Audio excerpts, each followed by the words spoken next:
సైదాపురం మైన్లలో ఎస్సీలకు వాటా కావాలని మాజీ కేంద్ర మంత్రి చింతామోహన్ అన్నారు. నెల్లూరులో ఆయన మీడియా సమావేశం ఏర్పాటు చేశారు. ఇసుక పాలసీలో సామాజిక న్యాయం తీసుకురావాలని, బ్యాంకుల్లో సామాజిక న్యాయం కావాలని, 1% ఉన్న మార్వాడీలు లక్షల కోట్లు బ్యాంకులు రుణాలు ఇస్తున్నాయని, 25% ఉన్న ఎస్సీ ఎస్టీలకు 1% కూడా బ్యాంకుల్లో రుణాలు రావటం లేదని ఆయన ఆవేదన వ్యక్తం చేశారు. సామాజిక న్యాయం అంటే ఆర్థికంగా కావాలని ఆయన ప్రశ్నించారు. మొదటిది ఉగ్రవాదుల దాడి, రెండవది వర్గీకరణ, మూడవది హ్యూమన్ రైట్స్, నాలుగోది అప్రస్తుతమైన అంశాలు అయినా కూడా చెప్పాలనుకుంటున్నాను. 500 కోట్ల రూపాయలు ఢిల్లీలో జడ్జి గారింట్లో. రెండోది ఎలా ఉంది భారతదేశ ప్రజాస్వామ్యం. దేశ పరిస్థితుల్లో మొన్న ఉగ్రవాదుల దాడిని మేము కాంగ్రెస్ పార్టీ తరఫున ఖండిస్తున్నాం. తప్పు తప్పు తప్పు తప్పు. మధుసూదన్ రావు కావల్లో మరణం, ఇంకా దాదాపుగా 20-30 మంది చనిపోవడం, వాళ్ళ ఆత్మకు శాంతి చేకూర్చాలని వాళ్ళ కుటుంబ సభ్యులకు అందరికీ సంతాపం, సానుభూతిని తెలియజేస్తారు. ఈ ఉగ్రవాదం అనేది నిన్న మొన్నటి అంశం కాదు. ఇది ఈ ఉగ్రవాదం దాదాపు 40 సంవత్సరాలకు ముందు మొదలైనటువంటి ఉగ్రవాదం. ఇది అక్కడ మొదలైంది. అది మన పంజాబ్లో మొదలైంది ఏర్పాటువాదం. అక్కడి నుంచి నేను ఎంపీగా ఉన్నాను. 1985 అనుకుంటాను. ఒక ఎంపీని వచ్చి ఉగ్రవాదులు కాల్ చేసి వెళ్ళారు. ఇప్పటివరకు పట్టుకోలేదు. కాబట్టి ఈ ఉగ్రవాదుల అంశం ఇంతటితో ఆగిపోయేది కాదు. ఇది చాలా చాలా కాలంగా చాలా లోతుగా వెళ్ళినటువంటి అంశం. జరిగిన మృతికి మేము ఖండిస్తూ ఒక విషయాన్ని గురించి ప్రస్తావించదలుచుకున్నాం. సిమ్లా ఒప్పందం. ఏంటి సిమ్లా ఒప్పందం? 1971లో పాకిస్తాన్కి ఇండియాకి యుద్ధం జరిగింది. యుద్ధంలో ఇందిరాగాంధీ పాకిస్తాన్ని 2 ముక్కలు చేసింది, బంగ్లాదేశ్ మరి పాకిస్తాన్గా. మనం ఘన విజయాన్ని సాధించిన తర్వాత ముజిబుర్ రెహమాన్ను అక్కడ దేశాధ్యక్షుడు చేయడం జరిగింది. తర్వాత ఇందిరాగాంధీ భుట్టోతో ఒక ఒప్పందం కుదిరించుకున్నారు. ఆ పాకిస్తాన్ ఇండియా వార్ తర్వాత అది సిమ్లాలో జరిగింది. హిమాచల్ ప్రదేశ్ క్యాపిటల్ సిమ్లాలో చల్లగా మరి అక్కడ జరిగింది ఒప్పందం. ఆ ఒప్పందంలో ఏంటంటే భవిష్యత్తులో యుద్ధం చేయం, అటు ఇటు ప్రాణాలు బాంబుట్టుకునే దానికి వద్దు, శాంతియుతంగా మాకున్న సమస్యలు మీకు తెలియజేస్తాం, మీకున్న సమస్యలు మాకు తెలియజేయండి, మరి శాంతి చర్చల ద్వారా సమస్యలను పరిష్కరించుకుంటామని ఇందిరాగాంధీ మరి భుట్టో గారు ఇద్దరు సంతకాలు పెట్టారు. నిన్న బీహార్లో ప్రధానమంత్రి గారు చాలా గొప్పగా మాట్లాడారు. దాన్ని నేను అభినందిస్తున్నా మాటల్ని. కానీ సిమ్లా ఒప్పందం ఏమవుతా ఉంది? భారతదేశ ప్రజలు తెలుసుకోవాలనుకుంటున్నారు. ఉగ్రవాదాన్ని ఖండిస్తున్నాం. సిమ్లా ఒప్పందాన్ని గురించి ఏంటి? మరి ఈరోజు భారత్ నుంచి విమానాలు బయట దేశాలు పోవాలంటే మామూలుగా పోయేది లేదు. వాళ్ళు దేశం పైన పోతే కాల్ చేస్తామంటున్నారు. రూట్లు ఎత్తుక్కుంటున్నారు పైలట్లు. దేశంలో అనేకమైన సమస్యలకు ఇది మూలం కాబోతా ఉంది. మరి ఉగ్రవాదాన్ని అణిచేయాల్సిందే, కానీ భవిష్యత్తును కూడా ఆలోచించాల్సిన అవసరం ఉందని నేను ఒక కార్యకర్తగా, సామాన్య పౌరుడుగా దేశ ప్రధానికి తెలియజేస్తాను. భవిష్యత్తును గురించి కూడా ఆలోచించాలి. రెండో విషయం వర్గీకరణ. అసెంబ్లీలో తీర్మానాలు మొదలుపెట్టారు, తీశారు, అన్ని ఆర్డినెన్స్లు తెచ్చారు, బాగానే ఉంది. మరి అక్కడ అసెంబ్లీలో చర్చలు బాగా జరిగాయి, బాగా మాట్లాడారు. 1.5 గంట సేపు ఉపన్యాసాన్ని కూడా నేను విన్నాను. సామాజిక న్యాయం, సామాజిక న్యాయం, సామాజిక న్యాయం. సంతోషం, వద్దటం లేదు. సామాజిక న్యాయం కావాల్సిందే. సామాజిక న్యాయం కావాల్సింది పోలీసు కానిస్టేబుల్ పోస్టుల్లో కాదు. సామాజిక న్యాయం కావాల్సింది క్లార్క్ పోస్టుల్లో కాదు. సామాజిక న్యాయం కావాల్సింది ప్రభుత్వ కాంట్రాక్టుల్లో. కాంగ్రెస్ ప్రభుత్వం కర్ణాటకలో ఎస్సీలకు 24% ప్రభుత్వ కాంట్రాక్టుల్లో ఇస్తా ఉంది. ఎస్సీలకు, ఎస్టీలకు మరి 15% ప్రభుత్వ కాంట్రాక్టుల్లో ఓబీసీలకు కర్ణాటక కాంగ్రెస్ ప్రభుత్వం ఇస్తా ఉంది. ఆ విధంగా చట్టాన్ని చేయాలని నేను రాష్ట్ర ప్రభుత్వాన్ని మరి కూటమి ప్రభుత్వాన్ని నేను చాలా వినయంగా కోరుకుంటున్నా. మరి రాష్ట్రంలో మైన్లు ఉన్నాయి, బంగారు గనులు ఉన్నాయి. మరి అక్కడ సైదాపురంలో తెల్ల రాయి ఉంది. మరి గూడూరు చిల్లకూరులో ఇసుక ఉంది. మరి ఇసుకను ఇక్కడ కూడా సామాజిక న్యాయం కావాలి, వర్గీకరణ కావాలి. 1000 కోట్ల ఆస్తులను ఒకరిద్దరికే ఇస్తే అది ఎట్లా సామాజిక న్యాయం అవుతుంది? ఒక ఇసుక ఒక లారీ 1 లక్ష రూపాయలకు అమ్ముకుంటున్నారు బయట దేశాల్లో. దాంట్లో కావాలి, మాకు దాంట్లో కావాలి వర్గీకరణ. సామాజిక న్యాయం ఇసుకలో కావాలి. సామాజిక న్యాయం అక్కడ ఉన్నటువంటి ఇసుక, రిఫైన్డ్ ఇసుకలో కావాలి. సామాజిక న్యాయం సైదాపురంలో ఉన్నటువంటి క్వాడ్జీలో కావాలి. సామాజిక న్యాయం కావాల్సింది గనుల్లో. నేను వెళ్ళాను గనుల శాఖకు మొన్న 2-3 రోజుల నాడు వెళ్ళి అడిగాను, ఈ రాష్ట్రంలో ఎన్నో మైన్లు ఉన్నాయి కదా, ఒక్క ఎస్సీ అన్నా ఉన్నాడా అని అడిగాను. లేరు అని చెప్పారు. ఇక్కడ తీసుకురావయ్యా సామాజిక న్యాయం. మీరు ఒక ఓబీసీ అన్నా ఉన్నాడా అని అడిగారు. లేడు అని చెప్పారు.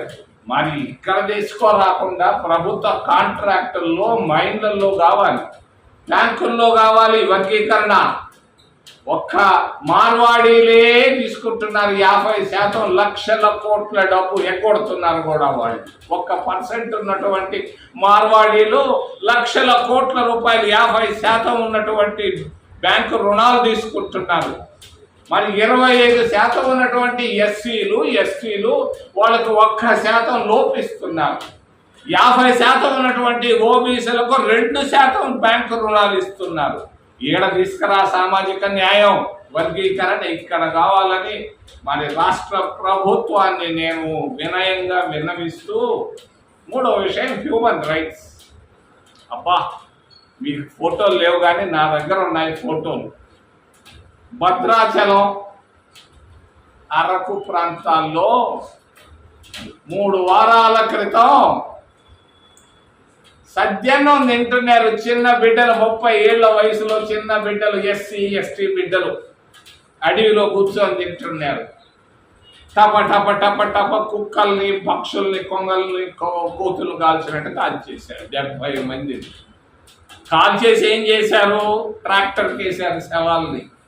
ఆ 70 శవాలు తెచ్చుకొని ఎక్కడికి ఎత్తుకొని పోయారో ఎవరికి తెలియదు. మరి ఎక్కడున్నాయి హ్యూమన్ రైట్స్ భారతదేశంలో? ఇదే ఈ విధంగా చంపేది. ఆ పేద బిడ్డలు సద్యన్నం తింటుంటే తిననిచ్చి ఉండకూడదు. వాళ్ళు సద్యన్నం నోట్లో పెట్టుకునేటప్పుడే కాల్చేస్తున్నారు. నోటి పైన కూడా కాల్చేస్తారా? మా కమ్యూనిస్టు మిత్రులకి వాళ్ళకి తెలియదేమో, వాళ్ళు అడగలేకపోతున్నారు. మరి ఎందుకనో నేను చెప్తున్నాను, మానవతా దృష్టి అవసరం. ఇది సనాతన ధర్మం అంటే మరి ఇష్టం వచ్చినట్టు కాల్ చేస్తే కాదు సనాతన ధర్మం అని తెలియజేస్తూ 2 అప్రస్తుతమైన అంశాలు మీ ముందు ఉంచాలనుకుంటున్నాను. ఒకటి, ఒక జడ్జి గారి ఇల్లు ఢిల్లీలో. ఆయన హైకోర్టు జడ్జి. ఆయన పేరు యశ్వంత్ వర్మ. ఆయన ఇంట్లో 500 కోట్ల రూపాయల నోట్లు దొరికాయి. ఎలా దొరికాయి? ఆ డబ్బు ఎవరిది, ఎవరిచ్చారు, ఏ తేదీల్లో ఇచ్చారు అన్న విషయాలు తెలుసుకోవాల్సిన అవసరం భారతదేశ ప్రజలకి అవసరం ఉంది. మరి అందరూ చెప్పుకుంటున్నారు, సుప్రీంకోర్టు అడ్వకేట్లు, రిటైర్డ్ జడ్జీలు కూడా చెప్పుకుంటున్నారు. ఈ 500 కోట్లు ఒక retired chief justice of India అని చెప్పుకుంటాము. ఎవరు ఆ retired chief justice of India? మరి ఎవరిచ్చారు ఈ డబ్బు? ఒక జడ్జి గారి ఇంట్లోకి ఒక వాటర్ బాటిల్ పోవాలంటే కూడా మరి కష్టం. ఒక వాటర్ బాటిల్ పోవాలన్నా కూడా పోలీస్ స్క్రీనింగ్ ఉంటుంది. అటువంటిది 500 కోట్ల రూపాయలు ఎలా పోయింది? దీనికి జవాబు చెప్పాల్సింది కేంద్ర ప్రభుత్వం. మరి దీనికి జవాబు ఎక్కడా రావటం లేదు. మా తిరుపతిలో ఒక పేద దళితుడు, ఒక హరిజన బిడ్డ, 10 ఏళ్ల వయసున్న బిడ్డ ఒక మార్ట్కి వెళ్ళి ఫస్ట్ టైం వెళ్ళాడు. ఫస్ట్ టైం వెళ్ళి చాక్లెట్లు చూసి 2 చాక్లెట్లు తీసుకొని తిన్నాడు. తిన్నవాడిని కొట్టారు, తిట్టారు. కొట్టడం తిట్టడం కాదు, కొట్టితే ఆ తిన్నది కూడా కక్కేటట్టు చేశారు. పోలీస్ కేసు పెట్టారు. ఒక దళిత బాలుడికి ఈ విధంగా మరి కేసులు పెడుతున్నారు. ఒక జడ్జి గారి ఇంట్లో 500 కోట్ల రూపాయలు దొరికితే ఆ జడ్జి గారి ఇంట్లో నుంచి ఇప్పటిదాకా కేసే పెట్టలేదు. మహా అంటే ఆయన్ని ట్రాన్స్ఫర్ చేశారు అలహాబాద్. ఎట్లా పట్టుబడ్డది 500 కోట్ల రూపాయల డబ్బు అనేది కూడా చాలా ముఖ్యం. మరి వాళ్ళ ఇంట్లో ఒక అబ్బాయి పని చేస్తున్నాడు, చిమ్మేదానికి మరి తుడిసేదానికి. హోలీ పండగ వచ్చింది. పండగ వస్తే భార్యను అడిగాడు, మరి జడ్జి గారి భార్యను, అమ్మ పండగ వస్తా ఉంది, నాకు ఒక 2000 రూపాయలు సహాయం చేయమ్మా అని అడిగాడు జడ్జి గారిని. జడ్జి భార్యని అడిగితే ఆ అమ్మ తిట్టింది, ఏడుందా డబ్బులు అనగానే వాడు కడుపు మండింది, గమ్ముగా ఉన్నాడు. భార్య భర్త, జడ్జి గారి భార్యలు ఇద్దరు కలిసి మరి అలహాబాద్ వాళ్ళ సొంత ఊరికి హోలీ పండగ చేసుకునేదానికి వెళ్ళారు. వెళితే ఈడు కడుపు మండింది, కోపం వచ్చింది. మెల్లగా పోయి ఒక అగ్గిపెట్టి తీసుకున్నాడు, దాన్ని తెరిశాడు, నిప్పు పెట్టాడు. నిప్పు పెట్టేటప్పుడు ఆ పిల్లోడికి తెలియదు ఇంత పెద్ద సమస్య వస్తుంది. నిప్పు పెట్టంగానే కాలింది, కాలంగానే పొగ వచ్చింది. పొగ రాగానే పోలీసులు తెలుసుకున్నారు. అరే పొగ వస్తుందని ఫైర్ ఇంజన్లు పిలిచారు. ఫైర్ ఇంజన్ వాళ్ళు చూశారు, మరి డబ్బు రాలుతా ఉంది, డబ్బే అని చెప్పేసి పోలీసులు చెప్తే పోలీసులు వచ్చి చూశారు. దీన్ని గురించి ఈ రోజు దాకా అమిత్ షా గారి ప్రధానమంత్రి గారు నోరు తెరవటం లేదు. ఒక పేదవాడు చిన్న పొరపాటు చేస్తే ఈడీ కేసులు పెడుతున్నారు. మరి జడ్జి గారి పైన ఈ రోజు దాకా కేసు లేదు. ఇది జరుగుతూ ఉండేది. మన భారతదేశ ప్రజాస్వామ్యం అప్రస్తుతమైనా కూడా ఈరోజు చెప్పదలుచుకున్నారు. నాకు 14వ తేదీ ఏప్రిల్ అంబేద్కర్ డే రోజు పార్లమెంటుకు పోయి పువ్వు పెట్టి అంబేద్కర్కి దండం పెట్టి రావడం అలవాటు. 40 సంవత్సరాలుగా పెట్టుకుంటా ఉన్నాను దండాలు. మొన్న నేను వెళ్ళాను. మొన్న వెళితే మరి ఒకప్పుడు 40 సంవత్సరాల ముందు ఒక 5-10 మంది వచ్చేవాళ్ళు అంబేద్కర్ దగ్గరికి, పార్లమెంటు భవనం. మరి మొన్న నేను చూస్తే 100 మంది వచ్చారు. మరి ఒక 10 స్క్వేర్ మీటర్ల పరిధిలో 6-7 ఉన్నారు. అందులో ఒకరు ప్రధానమంత్రి, ఇంకొకరు రాష్ట్రపతి, ఇంకొకరు ఉపరాష్ట్రపతి, అవతల ఇంకొక మంత్రి పీయూష్ గోయల్ కూడా ఉన్నాడు. ఈ ప్రక్క చూస్తే మల్లికార్జున ఖర్గే గారు ఉన్నారు, లీడర్ ఆఫ్ రాజ్యసభ.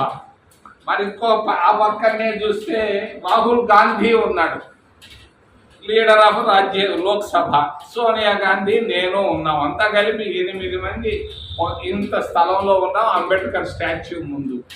మరి ప్రధానమంత్రి గారు కనీసం పలకరించలేదు, ప్రతిపక్ష నాయకులను చూసి పలకరించలేదు, కనీసం ఒక చిరునవ్వు లేదు, ఒక నమస్కారం లేదు. ఆయన వచ్చాడు, అంబేద్కర్ గారికి దండం పెట్టాడు, ఫోటో తీసుకున్నాడు, ఆయన పాయింట్కి ఆయన వెళ్ళిపోయాడు. అంటే భారతదేశ ప్రజాస్వామ్యం చాలా బలహీనంగా ఉంది. భారతీయ జనతా పార్టీ ప్రభుత్వంలో తెలియజేస్తున్నారు.